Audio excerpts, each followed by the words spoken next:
Hi everyone, my name is Dumitru Mocanu. I'm the owner of Shear Performance Barbershop, and today we're gonna start our first podcast named Behind the Chair because we always behind the chair. So bear with me, be gentle because it's my first podcast, and I'm gonna try to be your host and same time tell the story with my barbers and future barbers. Who knows? Let's see what this is taking us. Today I have beside me a future star. Hey, I'm Luis. I've been working with Dumitru for 3 years now. We've had a lot of challenges, and now this new challenge is this podcast. So let's see how this goes. Yeah, for sure. I'm gonna start first time with my story, just because I'm the oldest one, not a special reason. So I started early, very early age. I was about 17 when I started to do the first haircut. And the reason was behind is just because I have a bunch of friends that we all go to get the haircut from a same guy over and over and over. At the time, he was my best friend. And by the way, hi Gigi, if you hear me, I'm here, buddy. I'm telling the story. So he left to do 1 year service army, and what happened? He went to do that service army, and we left without a barber. So nobody was able to get a haircut. So everybody come to me and said, "Hey, you best friend with Gigi. You guys doing everything together, so you must know to cut hair." And I said, "No, it doesn't make sense." And the story is like that. It can't be true if you are friend with somebody that you are able to do same thing like that guy, right? So this being saying, they keep insisting. So I thought, you know what? I'm going to teach him a lesson. So here we are, first haircut, trying to do my best. I didn't have the tools. We didn't have the technology that is these days because I'm talking 30 years back. And funny, very funny is the fact that he actually pushed me to do it, and I said, "Okay, I'll do it." Shittiest haircut I ever done in my life, and I guess the joke was on me because look at me, I discovered that I have a talent. They never stopped coming back to me, and over the time, I learned from my mistake, and I become what I am right now. You know, but the journey keep going, and I've been able to do a barbering school back home, and right now, I'm the owner of Shear Performance. So chase up your dreams because it's gonna happen. Okay, first question for you, Luis. How do you start this? What make you to get into this? There was no real crazy passion for it in the beginning. I'd say what gave me the idea that I could be a barber was I've always been iffy about my hair. I've always cared for it, and I've wanted it to look good. I was never somebody who didn't care. During the pandemic, there was no barbershops open, and I had a very, not easy haircut, but I had the crop top haircut that was somewhat easier to cut, so I figured I could do it myself, and I would mess around and mess myself up. And then I saw Vic Blend's video on TikTok, and then I thought, you know what, maybe I could do this. It's good money out of high school. It's a good job. I wouldn't have to work outside. I work inside. Flexible hours, just a bunch of things that I would align with, and I thought I could do. And I joined a hair program at my high school and pretty much took it there from there. And I ended up here. Okay. So that kind of answer to my second question, but now I'm gonna go to my third one.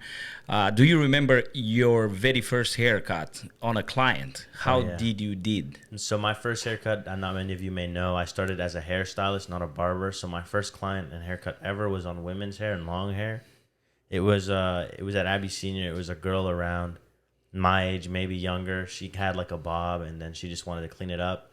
It went all right. Like the cut was pretty straightforward, but I was kind of new to just operating on people's heads.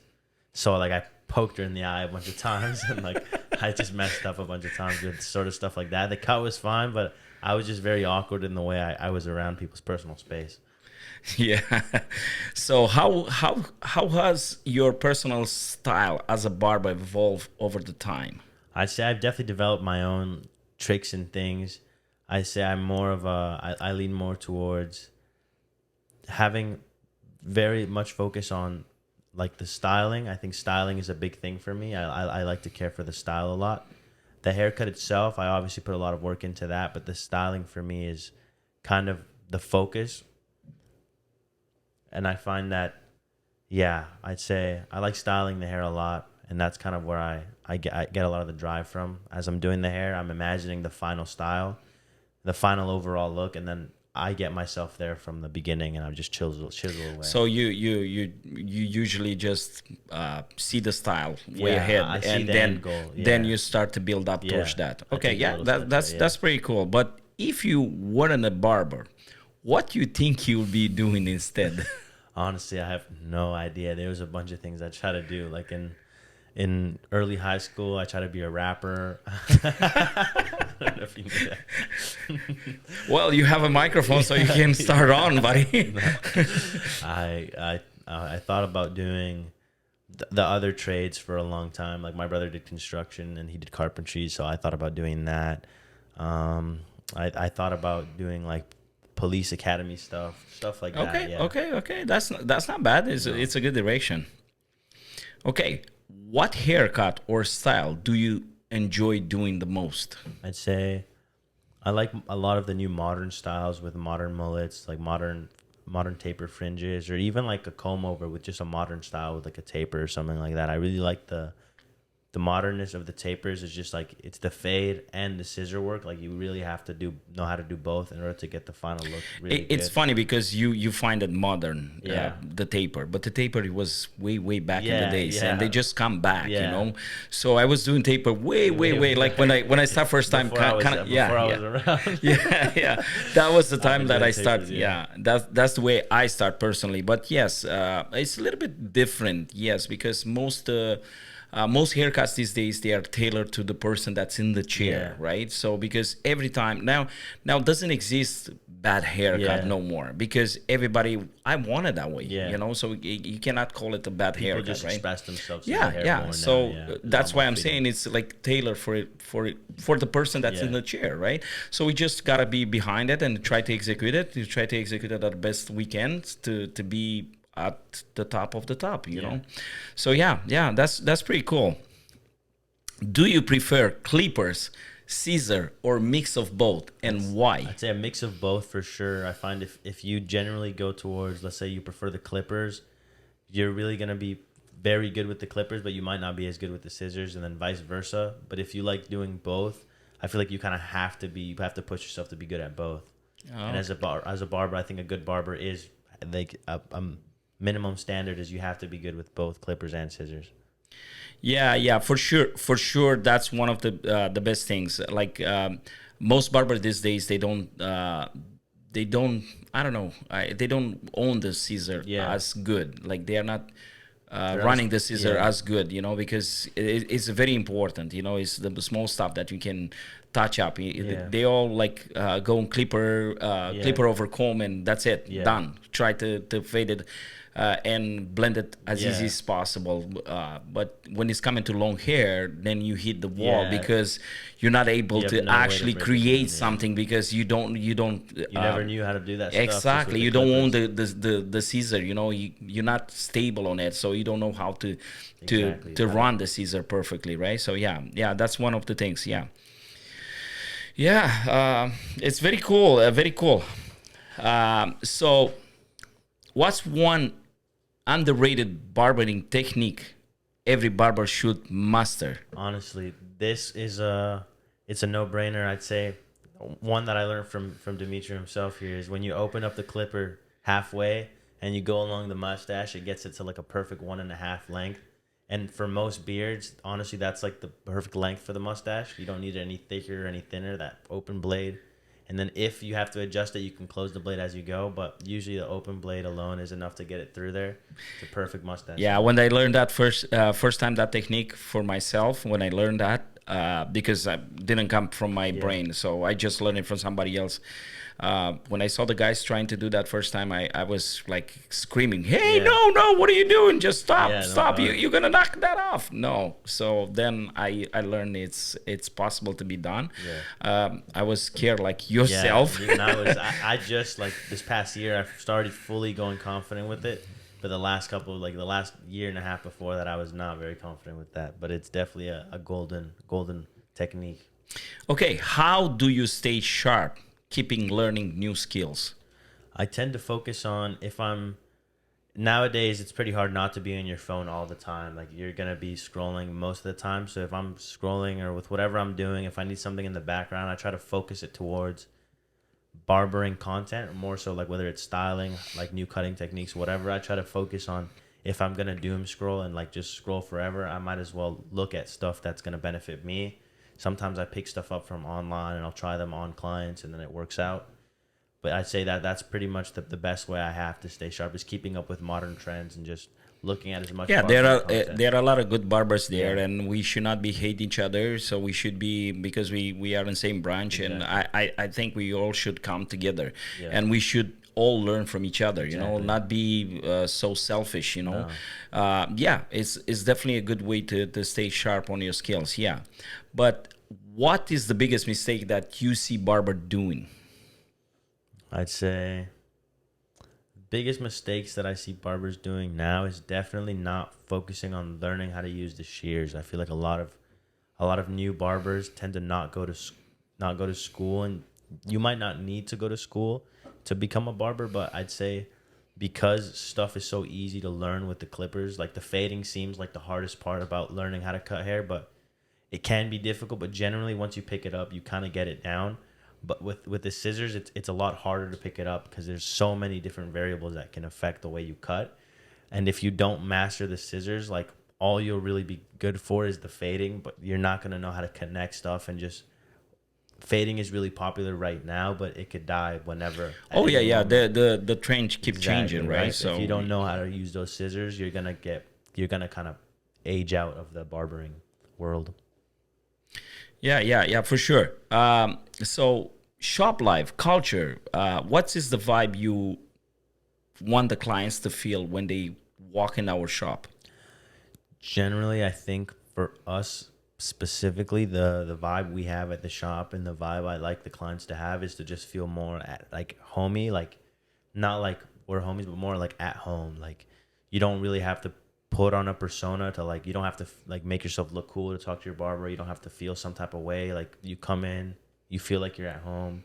Even if you're not confident coming Yeah, through our doors, yeah, you should actually feel yeah. confident because it's very important. For it's a small thing. It's just a haircut, but the haircut that we do give you the boost of confidence to go out to conquer the world. You know, it's that confidence that you look good, you feel It's the good. cherry on top. Like Yeah, yeah, yeah, exactly. Yeah, even though some people coming down.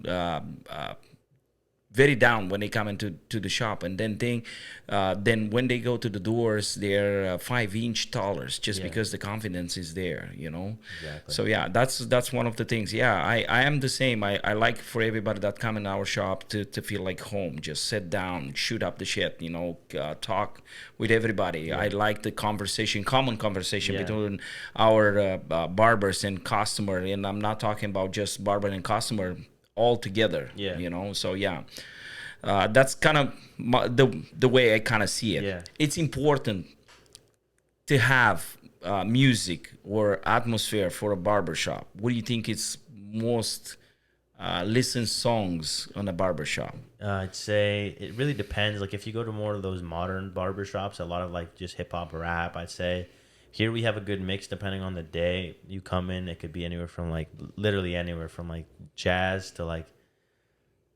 literally anything you can think of, like country, jazz, rap, not being old rap, new rap, Hispanic music, Romanian music, like any type of music pretty much we play around here. Old rock, stuff like that. We have a large variety, so this is really for our customer, and we all open for suggestion for people that come into the shop. If they like to hear something, we open for that, you know. Yeah.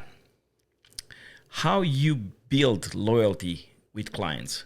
I'd say that's a big thing that not even you learn that in school, but it kind of really gets drilled into your head once you get into the barbering world.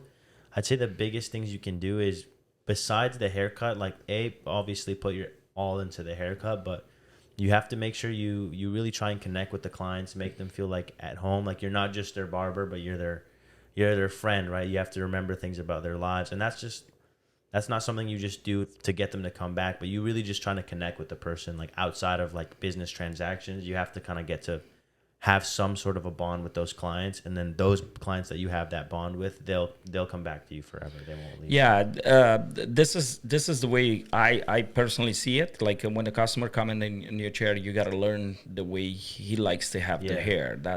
And the moment you did it the way he wants it, you kind of conquer that customer. And over the time, he keep coming back because it's a good service, and maybe he has a good conversation with you. It's not just the cut. It's I'm not only getting a cut from, let's say, like you go to Dumitru, you get your haircut, you feel good. But let's say that's not enough. You're also, I need to like, oh, Dumitru and I talked about this last time. Like I'm going to talk to him about this next time, and I'm going to feel good. Like, oh, I had this problem that Dumitru had faced, and that he told me some advice about it, and now I feel better going into it. Stuff like that, right? Yeah, for sure. That's for sure, yeah. How do you see barbering evolving in the next 5 to 10 years? That's hard. I don't know. Honestly, I think at some point, like people are gonna come in with like with the way AI is going and the creativity. I feel like people are just gonna come up with random, just ideas that they're gonna put into the AI, and it's gonna generate you a picture. And at some point, we're gonna have to be cutting some AI haircuts that are never seen before. I feel like that's the way. You're way far in the future, buddy. I hope the AI doesn't take our jobs. That's the first thing that I'm gonna say. You know. So, do you think the barbershop are more about hair or about the community? I'd say it's definitely a mix of both. For us specifically, I think we have a very strong community sense, in like the sense that we're very family oriented, in the same way that it's like we have men's groomers, women's stylists, we have everything. So it's not just a barber shop. It's more of like you said, a community. It's more of a one-stop shop for everybody. Definitely not saying that we don't put all the effort into the hair, like the styling, the cutting, everything is top notch. But what we really do well here is that community feel of, like, again, everybody feeling like at home and everybody feeling kind of strong here. Yes, I love to see people come into the shop and next thing another person come through the door and say they know each other. And that's the thing. It's like here it's such a small world, because you'll meet families, friends, whatever, people that didn't know, they knew each other for years, but they didn't know that they came to the same barbershop. With no correlation, they'll come in at the same time. And it's like, yo, you come here? And they're like, I've been coming here for years. And it's just that sort of sense. Yeah, that's one of the things that get me going, you know. Like, I love seeing that, you know. Because if it was just the barbering, eventually, like, as much as you love the job, it's going to get tiring if you're not really connecting with people, or you don't have that homey feel. Like, if the barbershop isn't your home and you don't feel like warm here, the passion will fade out eventually. But as long as you feel that connection with the customers, the coworkers, everybody, as long as that community feel, it's not like you're going into work, you're just going in to hang out and cut hair. That's about it, right? Yeah. So, a personal touch. What is your go-to haircut when you are in the rush? Go-to haircut when I'm in a rush. I'd say I've got those tapers down pretty nicely. I can get those done pretty quick. I'd say, if not that, I'd say a taper fringe. Those are pretty like go-to, or like a number 4 all over, and just like that comb over. That's like a pretty good backup. That's a classic for me. That's a classic. It's a good break between the taper fade or whatever you created. Yes, it's a refreshing, slow down a little bit, you know. And if the customer loves that, why will try to change? What will be your dream client to cut? I got this musician I love. His name is Fade or Fercho. I love that guy. I'd say one day I'd hope to cut his hair, but I'd say him. Okay. What about you? Me? I don't know. I'm trying to think. I don't know. There's so many people. It's hard. There are so many people out there to cut, but I don't know. It's hard. I never thought about it. I put the question, but I never thought about it. So, I don't know. Any VIP. I would love to have somebody, even not necessarily a singer or an actor, even a sport, a celebrity sport. I would love to have them on my chair. You know, just to show I'm good at something, because they are good at something too, right? Exactly. So it's an honor to prove yourself in front of a person that is a VIP. So that's one of the good ones. So what is the most weird weirdest haircut or something like that? No, the weirdest thing that the customer asks you to do, like to cut the hair. Yeah. I'd say the weirdest thing I've ever done in my life, not even just like the barbering world. This is just the weirdest thing ever. Like this ranks at the top. At an old barbershop that I trained at, I had to. I never thought you'll say this one, but I'm gonna let you go. You guys gotta listen this. I had to. So like one of my coworkers at the time, they made me go into like the back room, right, and then where nobody could see because like the guy wanted me to shave this other guy's back and stomach, but the guy didn't want to take his shirt off in front of everybody, obviously. But so they bring me to the back and they give me a trimmer. And I'm like confused because it's a brown barbershop. Nothing like wrong with it. I don't speak Punjabi, right? So I'm just confused. And then the guy tells me in English, he's like, "Yo, like, shave everything." And then I was like looking at him, and I was like, "Nah, man, no way. Like, this is my barbering career." And like the guy gets me to shave his back, so I shaved the back. And then I was just thinking to myself, like, man, I'm never coming back here. This is horrible. The guy turns around, I gotta get his stomach, and then everything. And then to try and make the moment more like lighthearted, he's like, "Oh, you missed a spot," but I was like, "Bro, stop, man. Stop, man, don't do this." And then that was it. That's the weirdest request I've gotten. Okay, yeah. I don't have a quite a weird request like this. Yes, I have plenty haircuts that I've been requested over the time, but I have a really good story about the guy that was graduating and he came in the barber shop and he asked me to fix his haircut. Yeah.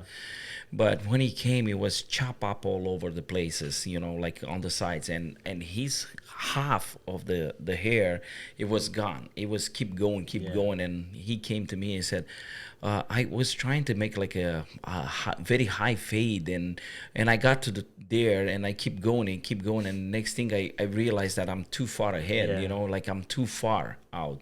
So please save me because I have my graduation, and I have to have pictures and all the bell and whistle, So I look at him and I said, what I can do for this guy to make it like justify it. So right.